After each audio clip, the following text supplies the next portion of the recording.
हे बच्चा, good morning. कैसे हो आप लोग? आई होप आपकी पढ़ाई अच्छी चल रही होगी और एंजॉय कर रहे होगे, क्लास को अच्छे से समझ में आ रहा होगा। हम लोग डिस्कस कर रहे थे मनी एंड क्रेडिट। मनी के बारे में हम लोगों ने काफ़ी डिस्कस कर लिया है। आज हम लोग क्रेडिट की तरफ बढ़ेंगे, क्रेडिट वाले टॉपिक की तरफ। बट उसके पहले एक बार छोटा सा रिकैप। सी, अर्लियर जो मनी यूज होता था, पहले का जो मनी था, उस पैसे की खास बात क्या था कि इस पैसे को अगर आप किसी तरीके के ट्रांजैक्शन में ना यूज करके चाहो तो एज ए रॉ मटेरियल भी यूज कर सकते हो पहले के मनी को। तो अगर इसके अंदर कैपेसिटी था raw material, as a raw material use करने का, तो सोचो आप इसको कहीं पे भी यूज कर सकते हो ना, पूरे वर्ल्ड में कहीं पे भी यूज कर सकते हो। इसका रीजन ये था कि इस मनी के पास अपनी खुद की has its own value, had its own value, मतलब खुद का वैल्यू था। दैट इज द रीजन इसको बोलते थे इंट्रिंसिक। मनी की खुद की इंट्रिंसिक वैल्यू थी। तो अब अगर मान लो एक बार के लिए आपको उस पैसे का इस्तेमाल नहीं करना है, तो मान लीजिए अगर बीन्स है तो आप खा गए, या कोई और मेटल फॉर्म में है तो उसको गला के पिघला के कुछ और बना दिया। तो ये सारी चीजें हुआ करती थी। अब जो मॉडर्न मनी की बात करते हैं, तो वो मनी, उसके अंदर आता है करेंसी,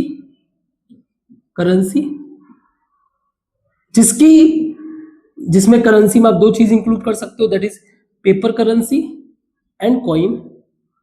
एंड खास बात ये है कि अगर पेपर का तो छोड़ ही दो, पेपर आप यूजुअली देखोगे 500 रुपए, 100 रुपए, 50 रुपीज, और उस कागज की अगर वैल्यू देखोगे तो मुश्किल से कागज की वैल्यू 2 से 3 रुपया, 2 और 3 रुपीज। वहीं कॉइन, अगर मान लीजिए 5 रुपीज का कॉइन है, तो इसकी खुद की वैल्यू, एज ए वैल्यू उस कॉइन का आपको बहुत ज्यादा मिलेगा, तो 2 रुपया, है ना।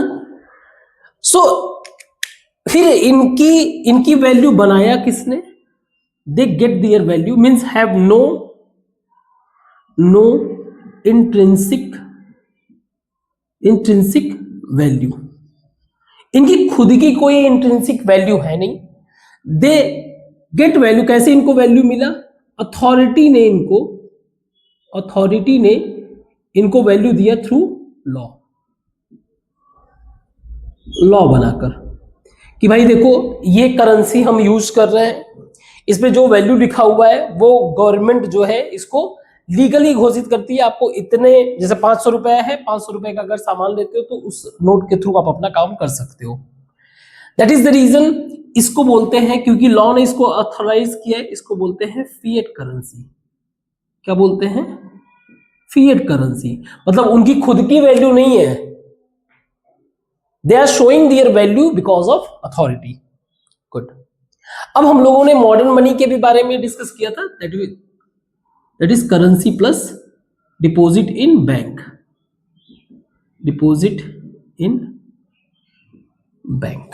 नाउ तो अब हम लोग इधर की तरफ मूव करते हैं, बैंक की तरफ।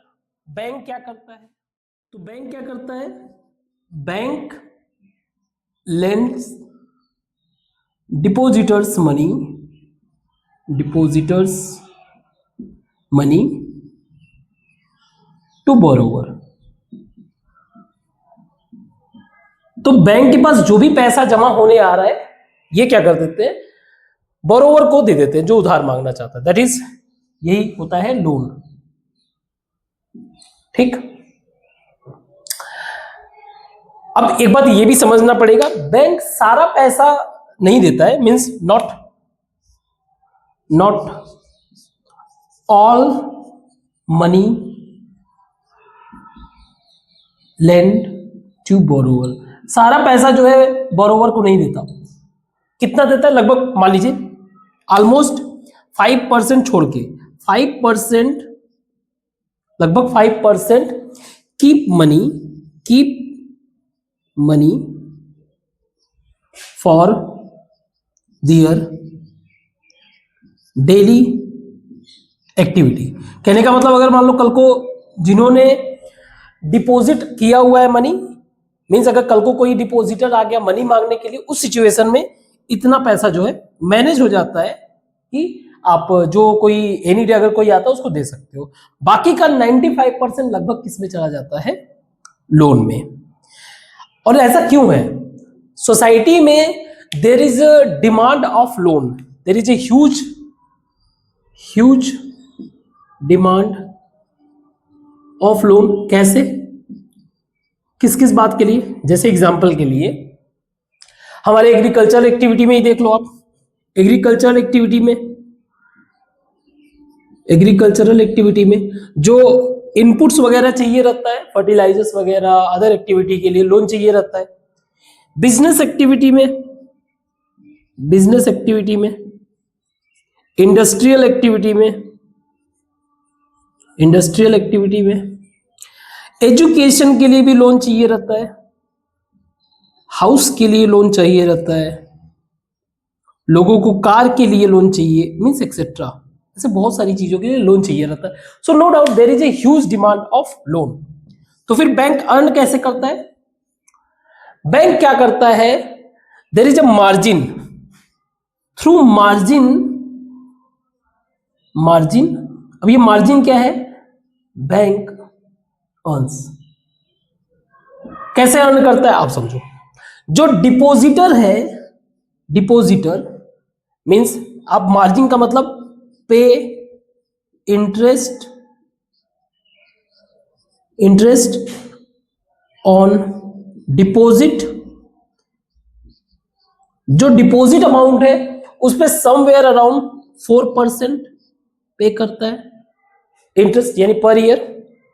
कहने का मतलब ये है कि आप ₹100 आपने बैंक में सेव किया, मान लीजिए 2026 में आपने ₹100 सेव किया, ये ₹100 आपका ₹104 हो गया 2027 में। क्लियर? बट ये पे करता है डिपॉजिटर को 4% and interest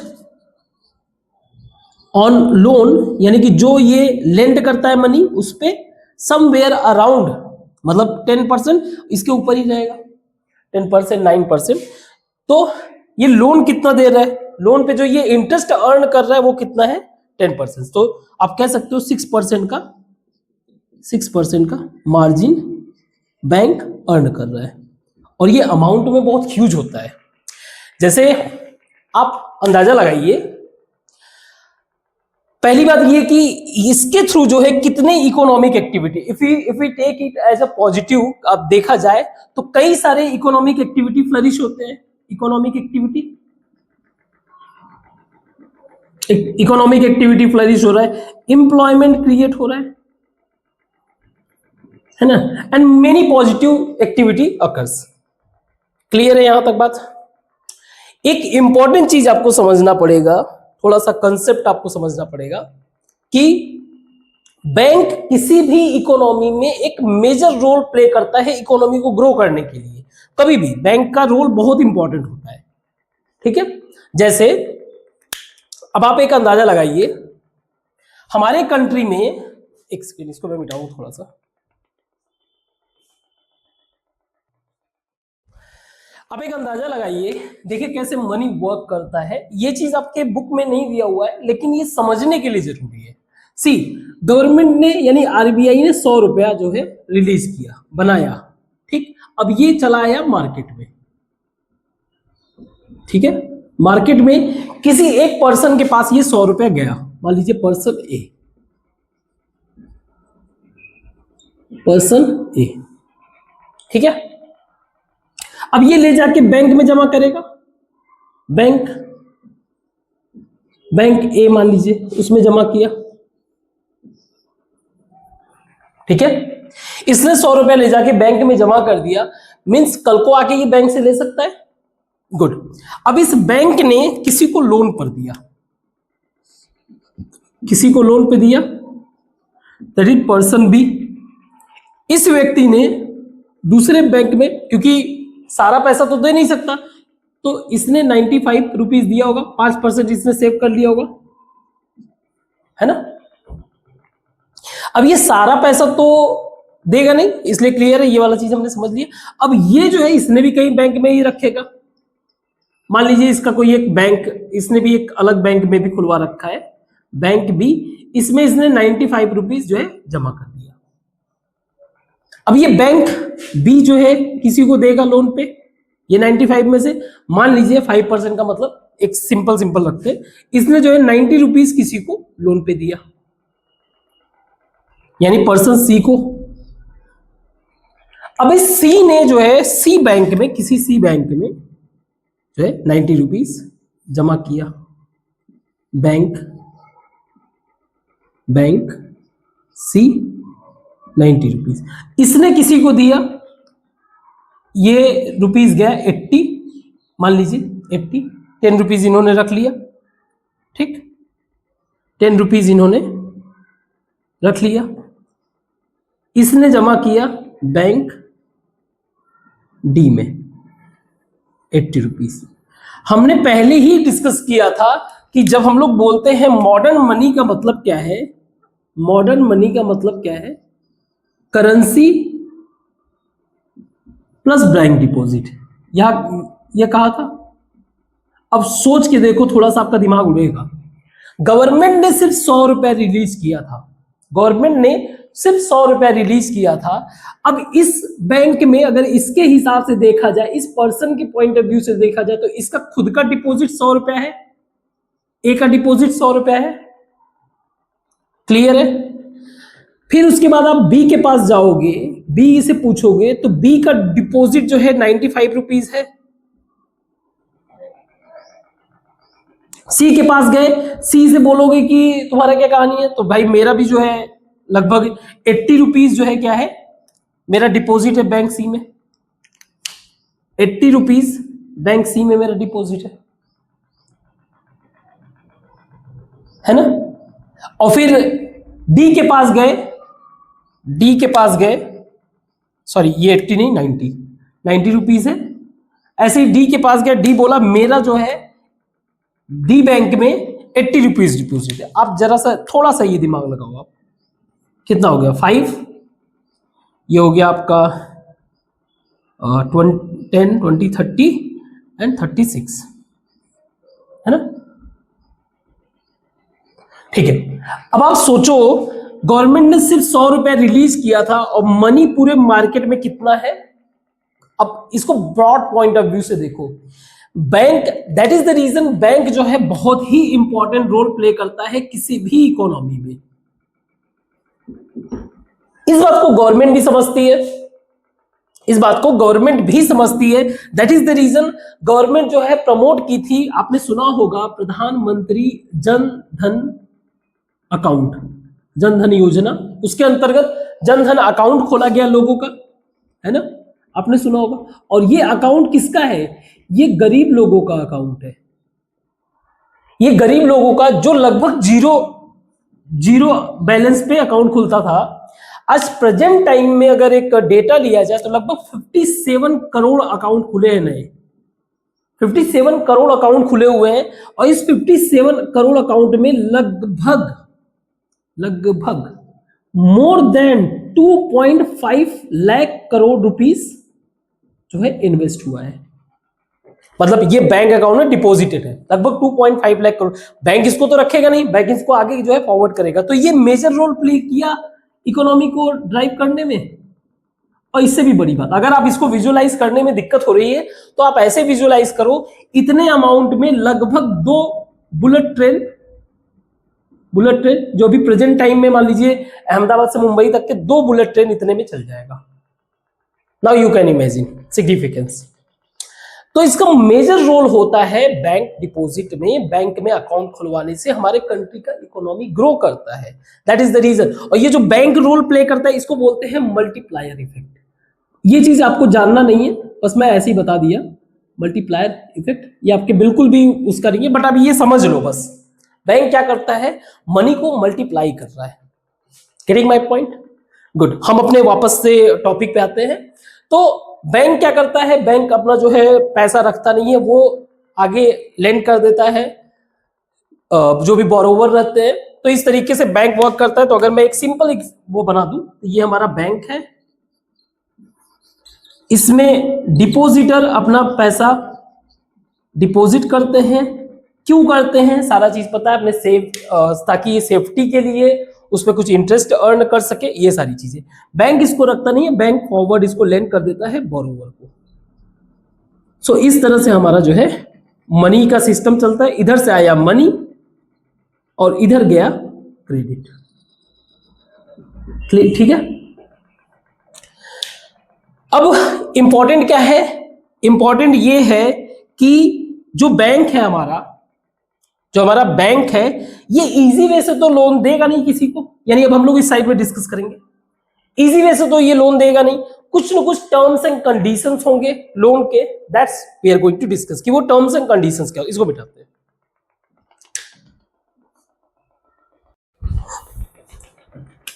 terms of credit. सी, जब बैंक बोरोवर यानी कि बैंक जो है पैसा लोन पे देता है, बैंक जो है बोरोवर को पैसा देता है, तो आप एक तरह से कह सकते हो, एक तरह से कह सकते हो बैंक लेंड कर रहा है, दैट इज बैंक हमारा लेंडर हो गया, लेंडर हो गया, और बोरोवर जो है जो पैसे ले रहा है। Now both agree on certain conditions. कुछ कंडीशंस होते हैं जिसपे दोनों एग्री होते हैं, तभी आगे की बात पहुंचती है और पैसा लोन पे दिया जाता है। जैसे वो बातें क्या है, वही हमारा क्या है, जो कंडीशंस है वही हमारा टर्म्स ऑफ क्रेडिट है। क्रेडिट वो कंडीशन, अब वो कंडीशंस है क्या, फॉर एग्जाम्पल ये पहले ही डिसाइड कर लिया जाएगा कि आपको इंटरेस्ट कितना पे करना पड़ेगा। Means how much extra money, how much extra money over lending amount have to pay। मतलब जो आपको मैं लोन में दे रहा हूं उसके ऊपर आपको कितना एक्स्ट्रा पैसा देना पड़ेगा, दैट्स। फॉर एग्जांपल जैसे एक लेडी है, नाम है उनका मेघा, ठीक है, मेघा, इन्होंने अपने हाउस के लिए इन्होंने लोन लिया। तो इस बात में डिस्कशन हुआ कि देखो आपको 12% इंटरेस्ट पे करना पड़ेगा, एंड यूजुअली ये होता है ईयर के बेसिस पे। जनरली बैंक के पॉइंट ऑफ व्यू से it based on yearly basis. पहला चीज, एक बात डिसाइड हो गया कि आपको इतना इंटरेस्ट पे करना है। दूसरी बात ये डिसाइड होता है कि आप सिक्योरिटी में मुझे क्या दे रहे हो। Means lender ask for the collateral, इसको बोलते हैं कोलैटरल। Collateral means security. जैसे for example security means on what basis मतलब एक तरह से ये कह सकते हो it's a kind of security over loan amount. इसका मतलब if borrower fail to return money, उस सिचुएशन में the collateral यानी कि security may be used for recovery। अब बैंक लेंडर अपना जो है रिकवरी के लिए उन कोलैटरल का इस्तेमाल कर सकता है। जैसे इस केस में, मान लीजिए इस केस में मैं कह सकता हूं हाउस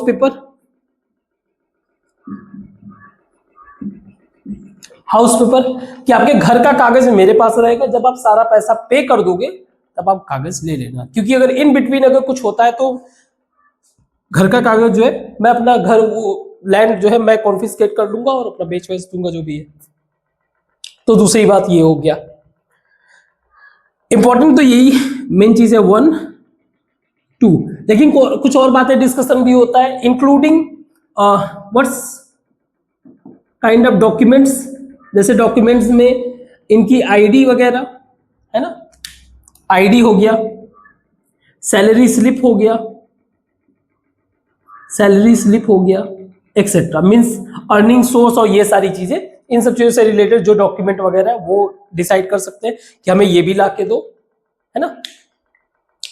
नेक्स्ट ये हो सकता है, नेक्स्ट फोर्थ जो है रीपेमेंट मेथड, इस बात पे भी एग्री कर सकते हैं। जैसे इनको अमाउंट दिया गया 10 लाख रुपीस लोन, जो लग रहा है 12% इंटरेस्ट पे। इन्होंने कहा कि नेक्स्ट 10 ईयर में मैं इसको हर मंथ के बेसिस पे, जो भी एक 10 साल में इसका पूरा अमाउंट हो रहा है, आप उसको मंथ में डिवाइड कर दो, हर मंथ के बेसिस पे, मंथली बेसिस पे रिटर्न करूंगा। मेघा ने कहा कि मैं हर मंथली बेसिस पे रिटर्न करूंगी, ठीक है, क्लियर है। इसी को बोलते हैं, वैसे मंथली बेसिस वाले इसी को बोलते हैं, दैट इज EMI, या फिर बोल लो इक्वेटेड मंथली इंस्टॉलमेंट। तो वो अपने हिसाब से ये चीज ये लोग मैनेज कर सकते हैं। मान लो इनको मंथली करना है तो मंथली कर सकते हैं, 2 मंथ पे करना है, 3 मंथ पे, वो सारे के सारे अपने हिसाब से डिसाइड कर सकते हैं। ये भी डिसाइड कर सकते हैं कि कितना इंटरेस्ट पे करना है, सारा चीज वेरी करता है, ठीक है। ये डिपेंड करता है कि बोरोवर कैसा है और लेंडर कैसा है, क्लियर है। So this is the terms of credit, ठीक। These are the certain conditions on which lender and buyer borrower both agree, ठीक है। तो इसको मिटाते हैं और कुछ जो है क्रेडिट ऑडिट का कुछ सिचुएशन समझते हैं, ठीक है, इसको मिटाते हैं। किसी भी इकोनॉमी में जो है क्रेडिट एक बहुत ही कॉमन चीज है, बट इसका इफेक्ट थोड़ा सा डिफरेंट है। क्रेडिट इफेक्ट, तो कहीं पे भी आप क्रेडिट का सिचुएशन देखोगे, यानी लोन लेना देना, ये सारी चीजें, credit is a common activity है। लेकिन इसके इफेक्ट को समझने के लिए हम 2 स्टोरीज के पॉइंट ऑफ व्यू से समझते हैं कि एक सिचुएशन ऐसा है, दैट इज फेस्टिव सीजन है, फेस्टिव सीजन। तो एक सलीम भाई है, Salim that is shoe manufacture,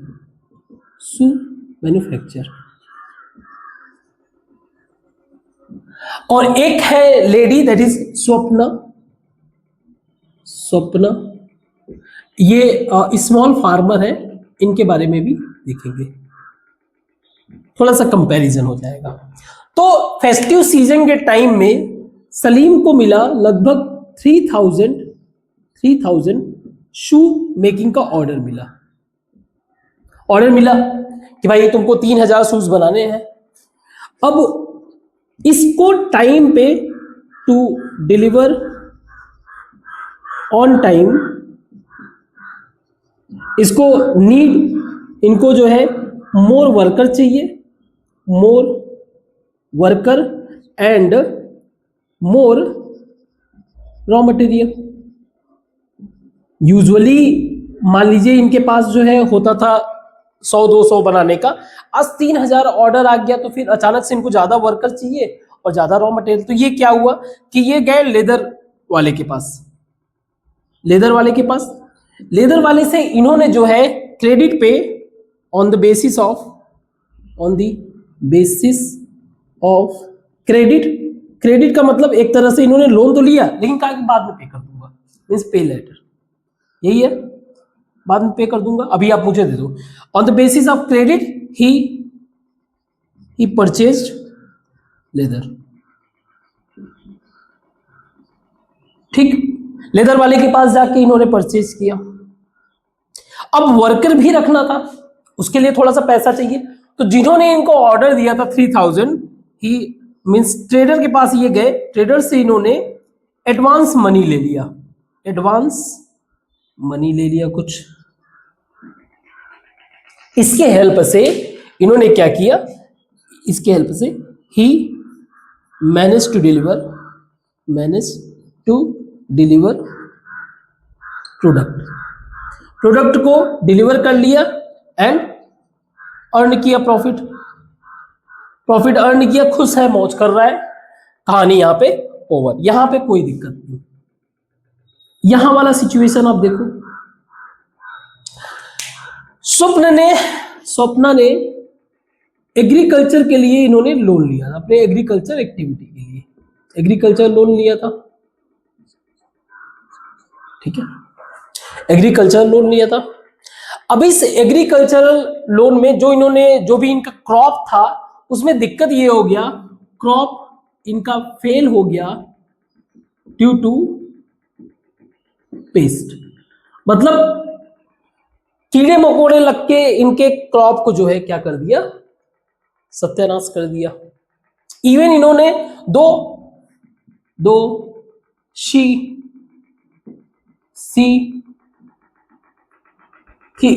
spend on pesticide, इन्होंने जो है पेस्टिसाइड खरीदा था, लेकिन उसके बावजूद भी इनका क्रॉप फेल हो गया। Now she is not able to pay back, ना तो ये इंटरेस्ट पे कर सकती हैं ना पूरा का पूरा अमाउंट। अब हुआ क्या, ये तो सिचुएशन वर्स्ट हो ही गया। नेक्स्ट टाइम पे, नेक्स्ट एग्रीकल्चर पीरियड में, नेक्स्ट एग्रीकल्चर टाइम पे, कल्चरल टाइम, उस वाले टाइम पे इन्होंने नया लोन लिया, न्यू लोन, और इसमें से मेजर अमाउंट, ज्यादातर लोन का जो मेजर अमाउंट था, major amount goes to payment in old loan. तो जो इनका ओल्ड लोन था उसमें ज्यादा पैसा इंटरेस्ट के फॉर्म में चला गया, तो इनके पास थोड़ा सा पैसा बचा ना एग्रीकल्चरल एक्टिविटी के लिए। क्या हो अगर फिर से फेल हो जाए तो?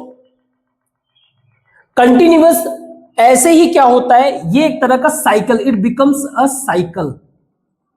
नया लोन लेते हैं ओल्ड लोन को पे करने के चक्कर में, और एक ऐसा सिचुएशन भी आता है when she forced to sell her land. एक ऐसा सिचुएशन भी आ जाता है जब इनको अपनी जमीन बेचना पड़ जाता है। सो वी कैन से कि ये पुअरर, जो पुअर तो थी ही लेटर, और बिकम पुअरर होती जा रही है, गरीबी इनकी और होती जा रही है। तो यहां पे हम लोगों ने देखा क्रेडिट का एक पॉजिटिव इंपैक्ट, और ये है क्रेडिट का एक निगेटिव इंपैक्ट, जो कंटिन्यूअसली इनको एक उधार के साइकिल में, वी कॉल इट डेप्ट, इसको बोलते हैं, इस सिचुएशन को बोला जाता है डेप्ट ट्रैप। डेप्ट ट्रैप में इनको क्या कर दिया गया, जकड़ लिया। सी, एक चीज अगर आप ऑब्जर्व करोगे तो इस वाले सिचुएशन में ये एक तरह से सिचुएशन है जहां पे रिस्क बहुत ही लो है। क्या है रिस्क जो है, अगर मान लीजिए आप, ये व्यक्ति जा रहा है पैसा उधार लेने के लिए, सब लोग बहुत इजी वे से दे देंगे क्योंकि उन्हें पता है कि यहाँ पे रिस्क बहुत ज्यादा, बहुत कम है, और यहाँ पे इनका रिस्क बहुत हाई है। तो जो टर्म्स ऑफ क्रेडिट हमने कहा ना, टर्म्स ऑफ क्रेडिट में इनको बहुत ही हाईयर इंटरेस्ट पे करना पड़ेगा, इनको बहुत ही लॉस, क्योंकि लोग मानेंगे कि मैं पैसा तो दे रहा हूं, देयर इज ए चांस कि वो डूब जाए। ठीक है, यहां पे रिस्क। दूसरी बात, इनको जो है एडवांस मनी, इस तरह का फैसिलिटी था, एडवांस मनी कह लो, और पे लेटर वाला फैसिलिटी था। यहां पे इनको कोई किसी भी तरीके का नो सिक्योरिटी तो था ही नहीं कोई, ना ही सपोर्ट, नो सपोर्ट, कोई सपोर्ट नहीं। दैट इज द रीजन ये रिस्क बहुत हाई। और ये सिचुएशन क्रिएट करता है कि क्रेडिट का इफेक्ट पॉजिटिव भी होता है और निगेटिव भी होता है।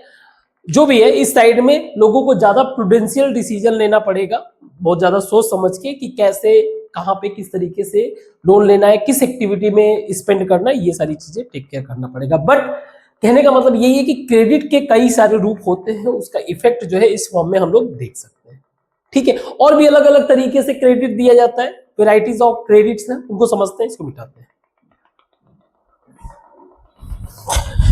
तो अब तक के डिस्कशन से एक बात तो समझ में आ गया कि क्रेडिट कोई एक सोर्स नहीं है, means different people, there is a variety of credit arrangements, means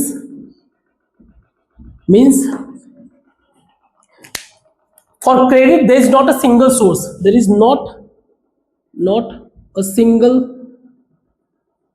single source of credit. एक ही क्रेडिट का सोर्स नहीं है, डिफरेंट पीपल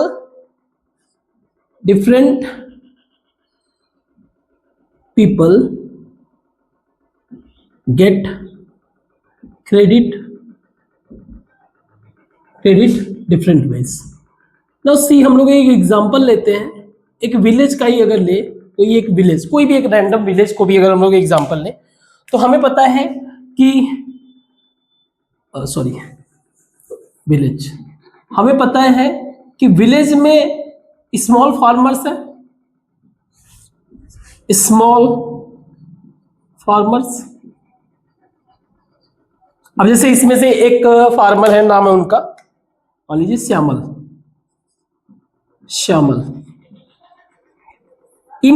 अब ये किससे इंटरेक्ट कर रहे हैं? इनको चाहिए अपने एग्रीकल्चरल एक्टिविटी के लिए लोन चाहिए। ये गए मनी लेंडर के पास, एक तो मनी लेंडर के पास जा सकते हैं, और एक गए ये ट्रेडर के पास, जिनके पास ये एग्रीकल्चरल चीजें प्रोड्यूस करते हैं। ठीक है, अब जैसे मनी लेंडर के पास गए तो इनका रेट ऑफ इंटरेस्ट समझो आप, और ये रियलिटी है। इन्होंने कहा कि भाई 5% लगेगा, 5%, 5% पर मंथ। आप इमेजिन कर रहे हो, 5% पर मंथ का आप एक अंदाजा लगाओ, दैट इज 60% पर ईयर। तो इनका हालत क्या होगा? और वही ट्रेडर क्या कर रहा है? ट्रेडर इनको बोल रहा है, श्यामल भाई तुमको 3% पर मंथ पे मैं दूंगा। और ये देते क्या है? जैसे एग्रीकल्चरल इनपुट वगैरह, फर्टिलाइजर, ये सारी चीजें, एग्रीकल्चरल इनपुट्स।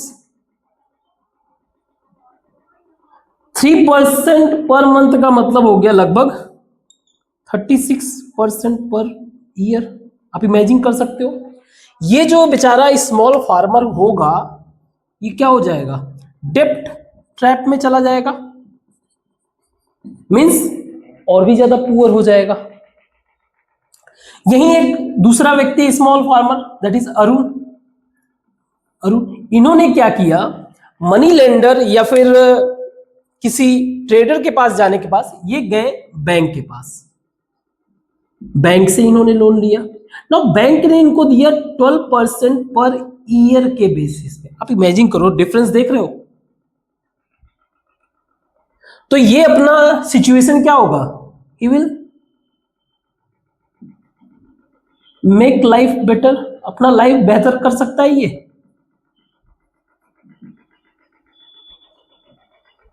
अब इस व्यक्ति के पास मजबूरी हो जाएगा अपने जमीन को बेचने का, ऐसा सिचुएशन आ जाएगा। एक दूसरा सिचुएशन हम लेते हैं एग्रीकल्चर लेबर का। एग्रीकल्चर, इस व्यक्ति के पास कोई भी जमीन नहीं है, एक एग्रीकल्चर लेबर है, इसके पास कोई जमीन नहीं है। अब अचानक से मान लीजिए ही और सी जो भी है, he she know work for long time, लंबे समय से काम नहीं मिला। देयर इज अर्जेंट नीड पड़ सकता है, अर्जेंट नीड ऑफ मनी, हो सकता है घर में कोई बीमार हो या कुछ भी ऐसा हो सकता है। तो इसके पास चॉइस था पैसा लेने का, she goes to land owner, जिसके यहाँ पे ये काम करता था। इन्होंने बोला कोई दिक्कत नहीं, पैसे ले लो। इन्होंने भी समवेयर अराउंड 5% पर मंथ के रेट पे, मंथली रेट पे इसको इंटरेस्ट दिया। और बदले में क्या किया, 5% तो छोड़ो, मान लो ये पे नहीं कर पाया तो बदले में she has to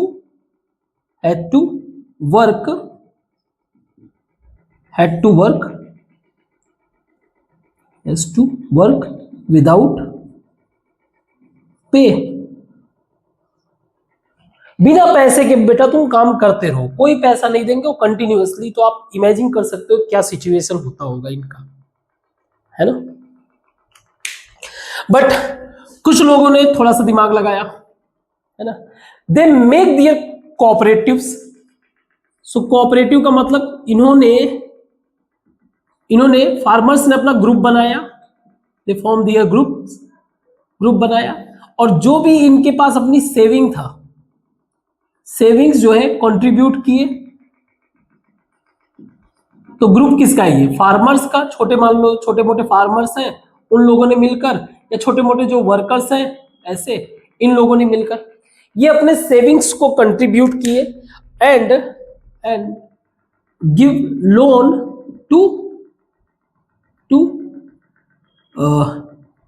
to the person who need, जिसको इनमें से जिनको जरूरत थी उनको क्या कर दिया, लोन दे दिया। अब जब ये अपना काम कर लिया फिर अपना रीपे कर लिया। बट पॉइंट ये है कि इसके थ्रू लोन जो है बहुत ही लो इंटरेस्ट रेट पे, एट लो इंटरेस्ट रेट। तो ये भी एक कोऑपरेटिव मेथड भी एक सक्सेसफुल मेथड है। तो कहने का मतलब यही है कि क्योंकि बिना पैसे का तो काम चलेगा नहीं, क्रेडिट भी अलग अलग तरीके से अलग अलग लोगों को मिल रहा है, अलग अलग रेट ऑफ इंटरेस्ट पे मिल रहा है ना। और आपने देख लिया कुछ इंटरेस्ट रेट ऐसे हैं जो लोगों को फर्दर गरीब कर दे रहे हैं, उनकी जिंदगी पूरी बर्बाद हो जाए। कुछ है जो बेहतर तरीके से अपने लाइफ को यूटिलाइज कर ले रहे हैं। Means if person aware about the ideas and what exactly the rate, they can make their life better, जो हमने अरुण के लाइफ में देख रहे हैं, एंड कोऑपरेटिव के थ्रू अदर फार्मर्स जो थोड़े समझदार हैं वो अपना कर रहे हैं। ठीक है, तो ये रहा आज का डिस्कशन हम लोगों का। कल होप सो कि इस चैप्टर को हम लोग खत्म कर लेंगे। एंड कोई मिस्टेक अगर कुछ गलती हुआ हो तो उसको आपको फिगर आउट करना है। बुक जब भी आप पढ़ने बैठते हो आप बुक को लेकर बैठा करो, चीजों को जो है कंपेयर भी किया करो, specially when it comes to the data. आपके पास गूगल है, आपके पास चैट जीपीटी है, whatever you want to utilize, use your resources, और उससे कंपेयर करके जो है अगर कहीं कोई मिस्टेक होता है तो आप कमेंट बॉक्स में इमीडिएटली करेक्ट करोगे। और अगर आपसे नहीं हो पाता है कोई चीज तो आप बोलोगे sir make it another video. ठीक है, तब तक के लिए थैंक यू, गुड बाय।